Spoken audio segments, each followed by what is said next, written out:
Hey guys, how's it going? Dudey here. I'm back with another video. So I did a video last week about tier lists for horror movies on Netflix. You guys absolutely loved it. Thank you so much. And you smashed the 1,000 like target in a few hours, which is excellent. So here I am, as promised, with the true crime documentary tier list. So, true crime. Obviously, as you can tell by the channel, I'm a massive fan, and I know that true crime is such a popular thing in the world, and I think that is because, as much as people don't like to admit it, we have a very dark fascination with people that can do the unthinkable and take another person's life. Serial killers, murderers, people on death row, the way that their minds work, why they're there, how they got caught, what their crimes were, people disappearing, all culminates in the true crime genre. And there are very few places where you can find better true crime documentaries than on Netflix. So what I've done is I have taken 14 true crime documentaries that you will find on Netflix right now, and I've put them into a tier list for you. There is just don't watch them, waste of time, bad, good, great, and God tier. Okay guys, without further ado, let's begin. So, just don't. I mean, no disrespect whatsoever. This is no reflection on the case at all. This is purely based on the documentary, the quality of the documentary making, the concept, etc. Okay? JonBenet Ramsey case, baffling. The conspiracies around it, the theories around it are fascinating and heartbreaking all at the same time. It is a truly tragic case. But casting JonBenet Ramsey documentary is awful. I don't know if they even knew what they were trying to make. It's literally about the casting process for what I believe to be a movie or a series about JonBenet Ramsey, but actually the casting process is just to have shit actors and actresses that can't even really act, just do reenactments for the documentary. But I might be completely wrong, but in my opinion it came across as if the project initially wasn't to be a documentary about JonBenet Ramsey, and they were doing this casting process and filming it, and then all of a sudden they were like, actually, shall we just take it down the path that it went? It's not very good. There are YouTube videos about JonBenet Ramsey that I found a hell of a lot more interesting and fascinating than this documentary. Okay, going on to bad now. So, the first one, it's a big one, obviously, yeah? There isn't probably a person on this planet that hasn't heard about this case. The Disappearance of Madeleine Mccann, I felt, was a terrible documentary. I wouldn't put it in just don't, because if you don't quite understand the ins and outs of what happened in the build-up to Madeleine Mccann going missing and you know, the police investigation, etc. afterwards, then it's an okay watch. But it's dragged out, and that's the issue here. It's dragged out over 8 episodes, and it honestly feels like it could have been wrapped up easily in 2 or 3. So it almost come across as they were just trying to kind of milk the Madeleine Mccann situation for 8 episodes. Yeah, it was literally 5 episodes, far too long. The Confession Killer. Now, this one might mix opinion. I'd love to know your thoughts if you've seen it down below. I found this really boring. I don't know why, because I love true crime documentaries, you know, and I thought this would be one that I can really fucking sink my teeth into. I cannot wait. And just as it went on, I just got bored. I really switched off with this one, and yeah, it just never quite gripped me. It's about a guy, the confession killer. A little bit of a spoiler if you want to know. Now skip 10 seconds ahead. I'll keep this as brief as possible. Basically, he would confess to other people's murders, so there was a great injustice going, like he was just being pinned on all these murders because he just confessed to them, and it was kind of like lazy policing that they wouldn't look past that he might be lying about them. I just couldn't get into it. I couldn't get into it. So yeah, that's bad. So we got the crap out of the way, in my opinion. Now let's go on to the juicy stuff that if you haven't seen, I implore you to watch each and every one of the ones you haven't seen that is coming right now, okay? Okay, so inside the mind of Aaron Hernandez, New England Patriots American footballer who had it all. He had the fame, he had the success, he was an athlete, he had all the money that he could ever want. So why did he commit a murder and then it later come out a double murder? That is the big question that this documentary delves into.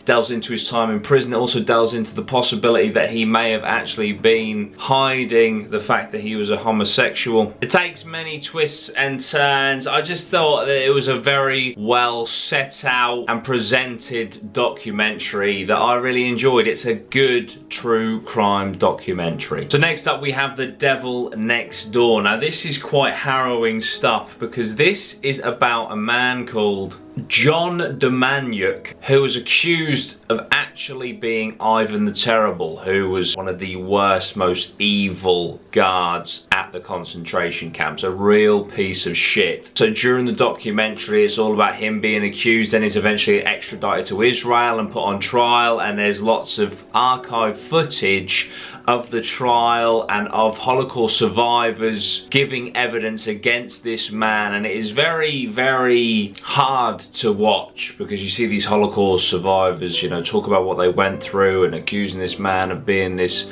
horrific character, and you're not sure. It's just going through, is this the guy, is it not, have they got the wrong guy, have they got the right guy? It's brilliant.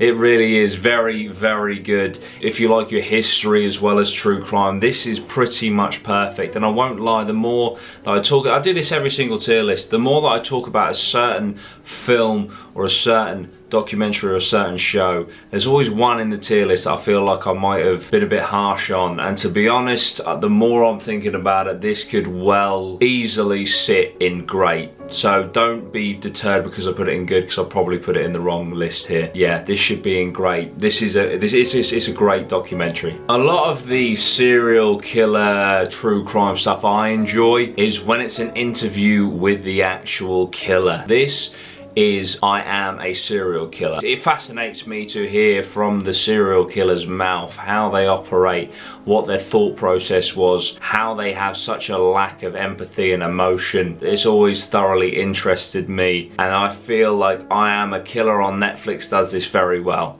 So if you want to see interviews with serial killers, it's a good documentary to watch. Next up on good, we've got The Keepers, which is all about the death of a nun and an investigation into what happened to her. Was there a big cover-up? Was it to do with a child sex scandal within the Catholic Church? Let's face it, it wouldn't be the first time. And the more that they delve into this case, the more that it shines a light on all of the corruption within the church. It is a very sad story, but it is also a fascinating story, and it is a very good documentary. So The Keepers, if you want to see something that has the church heavily involved and a bit of a cover-up, then I wouldn't go any further than The Keepers. As I was saying a few docs ago about the serial killers and interviews with them, one of the most prolific serial killers, one of the most famous serial killers of all time, is Ted Bundy. So Confessions with a Killer, the Ted Bundy tapes, is brilliant for this because you are literally watching archive footage of Ted Bundy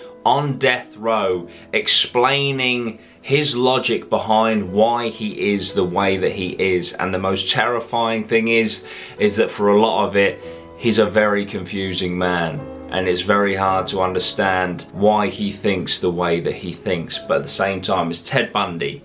He's a very prolific serial killer, very famous serial killer, and it's him on tape whilst on death row, and it is intriguing viewing.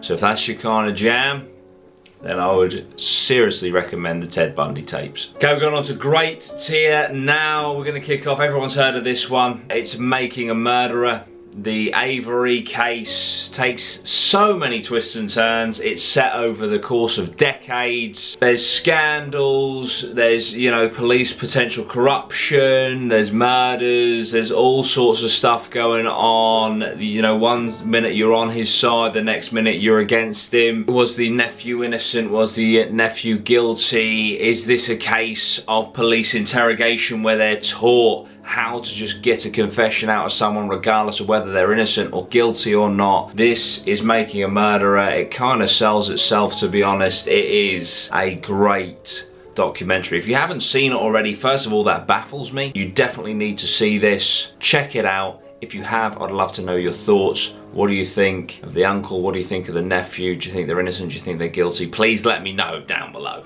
Okay, this next one is fucking weird. Alright, Abducted in Plain Sight. One of the weirdest, most baffling documentaries I've ever seen. Centers around paedophilia, child abduction, the way that a man can manipulate not just a child but the whole family. It's just insane. And all I'm gonna say for this, if you haven't seen it, is basically a paedophile infiltrates a family, manipulates the husband and wife to allow him to sleep in the bed of their daughter, sleep with the wife, and even the husband sucks the guy off. An absolute master manipulator, a mind-blowing documentary that goes so far that it even gets a conspiracy about aliens involved. It's insane. It's a great documentary. This next one, Dream Killer, is the one I watched most recently. Okay, picture the scene. There's been a murder. They can't figure out who's done it. 2 years pass, okay? Someone that you know, not even a friend, but someone that you know, goes to police and says, I had a dream that reminded me that I killed that guy, and in this case scenario, Dudey was there with me and killed him with me. And you had nothing to do with it. And you've got this guy that you kind of sort of know has gone to police and told them that he's had a dream and that you were involved in the murder of this guy. And you end up spending a lot of time in prison. Picture that. That is the Dream Killer case. It takes place over a span of years, which I really like. They're my favourite ones, where you get the documentary, you know, during the case or whatever, during the trial, and then years later and the effects of the trial and being in prison and stuff like that. That's what I really enjoy. That's what Dream Killer does very well. It's an excellent documentary. I'm not going to say much about this at all, other than it is insane. Jack mate showed me this one. It's called Long Shot, right? And so imagine being wrongly accused of a murder. You need an alibi, and that alibi, it's just, I can't even, it's brilliant. Watch it. It's not very long. Watch it. That's all I'm going to say. Long Shot. Check it out if you haven't. 2 documentaries in God's Ear, okay? I just think that these are exceptional documentaries. The first one is Don't Fuck With Cats. Now, I'm a cat person, I won't lie to you. It took me ages to watch this because I thought it was just about people blending cats. Starts out that way, but it's all about internet sleuths and how they figure out who was torturing these animals. But then, there is a criticism for this one. It's not like, it doesn't detract from the documentary, but what the documentary doesn't explore is the person that these internet sleuths are trying to expose. I almost feel like the internet sleuths, giving him notoriety and giving him attention, potentially pushed him to do far worse things, including potentially, maybe, allegedly, possibly, maybe murdering someone. So, and it doesn't really delve into, is there any fucking blame to put on the internet sleuths? But anyway, it's fascinating. The level of work that these internet sleuths did in their own spare time to track this guy down is insane. It's a brilliant, it's a God tier documentary. Lastly, in God tier, we've got The Staircase. I've seen this twice. What I really like about it, it's over the course of like 2 decades. The documentary was originally made in 2004, I believe. That spans a couple of years, and then Netflix picked it up a few years ago and then added to it. So this is a 2-decade documentary. It's about a man whose wife died. She was found at the bottom of the stairs, and it's like, did he push her? Did she trip? Was there a home invader? There was even a theory that an owl attacked her at the top of the stairs and she fell down. And it's basically what this guy goes through, how it affects him, how it affects his family, how it affects the public, because he's a well-known author. It's insane. I've seen it twice all the way through. It's a bit of a long one, but I think it's thoroughly enjoyable, and it's a great documentary, very well made, and I would love it. Staircase, this is the one for me, guys, right? Staircase, down below. Did he kill his wife? I want to know what you think, because I know it splits the audience massively. Did he kill his wife? Do let me know. That's my tier list, guys, for true crime documentaries. I hope you enjoyed. If you haven't seen some of the true crime documentaries, i.e. the ones in Good, Great or God, please check them out. once you have come back to this video, let me know down below in the comments what you thought. I really do appreciate it. Guys, if this hits 1,000 likes again, I'll do another tier list video like this very, very soon. Thank you so much for supporting the channel, guys. I really do appreciate it. You guys go above and beyond to support me on this platform. I'm on the way to 100k. I cannot wait. So look forward to that, because I really am. The allegedly, possibly, maybe podcast is coming very, very soon. The studio is done. The recording is actually happening this week. Expect the first episode to be on Spotify and Apple Podcasts, etc., very soon. We're also setting up a YouTube channel for the clips and stuff. I cannot wait. It's a massive project. Hobo Jack have been amazing in supporting me as a creator. After I become a free agent in the podcast world, they came to me and they're like, dude, we want to build a podcast around you. Now we've built something that is fucking wonderful, something I'm incredibly proud of, and I cannot wait to bring you the allegedly, possibly, maybe podcast. I'm absolutely buzzing for it. So that is coming very, very soon, guys. I'm done here. Thank you so much for watching. I really do appreciate it. I'll see you very soon. If you want to become a patron, all the links for all that stuff is down below. Speak with you very soon, guys. Sweet one, geese.